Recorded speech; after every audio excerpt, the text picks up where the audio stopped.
Vamos lá, então, nessa segunda parte, dando continuidade, vamos falar agora sobre um pouco sobre o apostolado, né? Relembrando algumas coisas que a gente já viu, e a gente vai começar a falar também um pouco a respeito do Espírito Santo, tá bom? Esse Espírito Santo que é doado para nós no momento em que a gente se batiza, nós recebemos o Espírito Santo em nós, tá bom? Vamos lá, então. Vamos começar a falar sobre a escolha dos 12 apóstolos que foram enviados por Cristo. Tá? Só relembrando, então, comparando a edificação da igreja que Cristo edificou com uma construção, nós temos o alicerce e as colunas. Né? Então, é interessante porque a gente sempre usa essa ideia da construção que ajuda a gente é uma analogia bem interessante que ajuda a gente a entender como a igreja funciona, tá bom? Então, o alicerce da igreja é Jesus.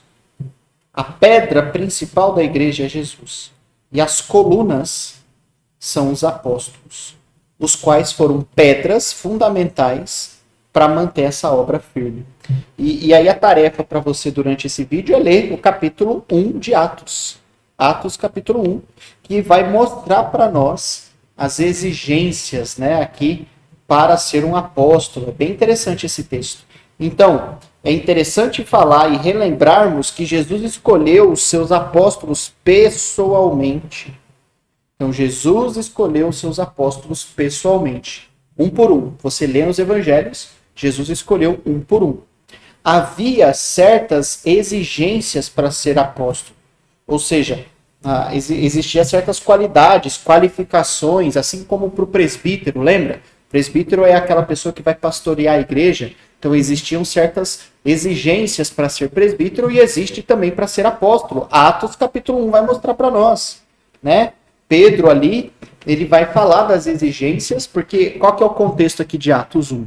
Né, Judas morreu, né, ele se matou, e aí eles estão escolhendo alguém para o lugar de Judas. Então esse texto é bem interessante porque mostra as exigências que são necessárias, né? Então, por exemplo,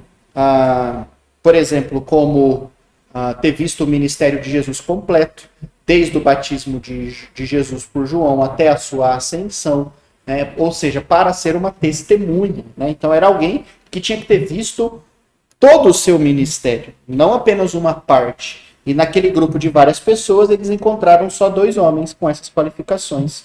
E desses 2, eles escolheram um, que era Matias, tá bom? Jesus prometeu, ponto 3, Jesus prometeu poder através do Espírito Santo aos apóstolos. Então Jesus prometeu que eles receberiam poder e de fato receberam. E você vê grandes sinais e maravilhas que eram feitos pelas mãos dos apóstolos. Jesus deu instruções pessoais a eles. Então Jesus deu instruções sobre como eles deveriam fazer o trabalho, se portar e também usar o Espírito Santo. E foram colocados como colunas na igreja de Cristo. Né? Ou seja, os apóstolos são as colunas da igreja. Né? Eu vou apagar um pouquinho aqui para você poder enxergar. Então, os apóstolos são a coluna. Pensando nesse edifício, né, nessa construção, os apóstolos são a coluna da igreja.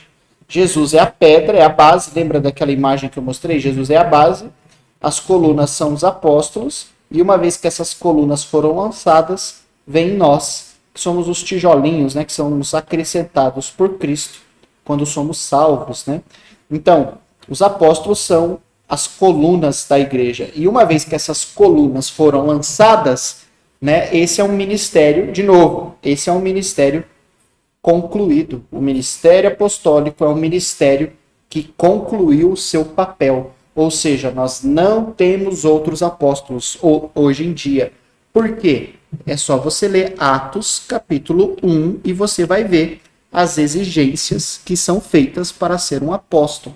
Por causa disso, é impossível que alguém consiga cumprir com essas exigências. E é interessante que no verso 21, então, Atos capítulo 1, verso 21, leia aí depois em casa. Pedro diz, é necessário. Então, quando ele fala é necessário que seja assim, não dá margem para a gente pensar que pode ser feito de outra maneira. Então, lembra que eu falei para vocês da história da Arca de Noé lá atrás? Quando Deus fala para Noé, Noé, eu vou destruir o mundo por um dilúvio. construa uma arca. É necessário que a arca seja feita assim. Precisa ser feito desse jeito, não pode ser feito de outra maneira. Porque a obediência a Deus nos leva a obedecer aquilo que ele pede nos mínimos detalhes.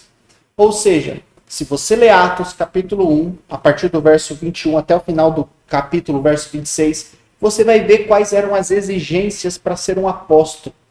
Né? Ou seja, precisa ter visto pessoalmente, estar presente, não era, eu ouvi dizer, tinha que estar lá para ver o batismo de Jesus por João Batista, todo o seu ministério, até o momento em que ele morreu na cruz, foi sepultado e foi ressuscitado, para que ele fosse uma testemunha ocular de tudo que ele viu. E essas qualificações ninguém consegue cumprir hoje em dia, né?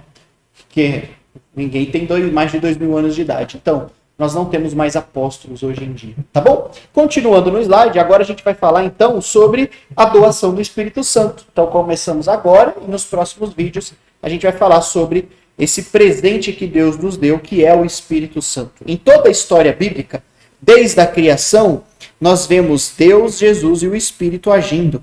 E cada um fez a sua parte para a salvação, para que a salvação por meio de Jesus chegasse a toda a humanidade. Então, os três sempre trabalhando em prol da salvação do homem, mas a atuação do Espírito Santo sempre foi administrada por Deus, que dava certa medida do seu Espírito conforme a sua vontade e propósito a ser realizado. O único que recebeu o Espírito sem medida foi Jesus, lá em João 3,34. Né? Ou seja, o Espírito Santo foi dado durante toda a história de uma maneira, de uma certa medida, de uma maneira administrada por Deus, né? Dentro dos propósitos que ele tinha. Mas, infelizmente, há muita confusão e mal entendimento e distorção sobre esse assunto e sobre a função que o Espírito Santo exerceu nos tempos bíblicos e principalmente no que diz respeito ao Novo Testamento. O resultado vai desde esquisitices e falta de reverência ao Criador e de submissão à revelação escrita, à Bíblia Sagrada, né? Ou seja, pela falta de entendimento, pela falta de lermos o texto bíblico e de buscarmos entender o que o texto está mostrando para nós, acaba surgindo várias coisas estranhas e que com certeza não provém do Espírito Santo, porque o Espírito Santo é claro em mostrar para nós aqui os exemplos bíblicos, o exemplo da igreja do primeiro século é muito claro em mostrar, evidenciam com clareza como o Espírito Santo era dado e como o Espírito Santo trabalhava na vida da igreja e dos cristãos. Então, muita coisa que a gente vê hoje em dia, infelizmente, não provém do Espírito. Então, a gente precisa ir para a Bíblia, de novo, voltarmos para a Bíblia, para que a gente possa entender com mais clareza esse assunto, tá bom? Vamos lá para o slide? Então, basicamente, o que a gente vai ver nos próximos vídeos é isso aqui. Então, nós vamos ver como Deus doou o Espírito Santo na nova aliança. Como é que Deus deu o Espírito Santo para a igreja? E o livro de Atos vai revelar essa doação, vai nos revelar que essa doação aconteceu de 3 formas. Então, no livro de Atos, nós vamos ver que o Espírito Santo foi dado de 3 maneiras. 2 delas não existem mais hoje, porque não são mais necessárias. E eu vou mostrar isso para você, tá bom? Então, o livro de Atos registra a edificação da igreja, a chegada do reino e a doação do Espírito Santo, tá? Então, a gente vai ver como aconteceu, olhando para esse texto de Atos, olhando para essas histórias do livro de Atos, é um livro muito importante para que você possa ler. A gente vai ver como aconteceu e como foram essas 3 formas que o Espírito Santo desceu e essas 3 formas que ele foi dado. Mas eu vou mostrar para você, durante os nossos próximos vídeos, que apenas uma delas continua hoje em dia.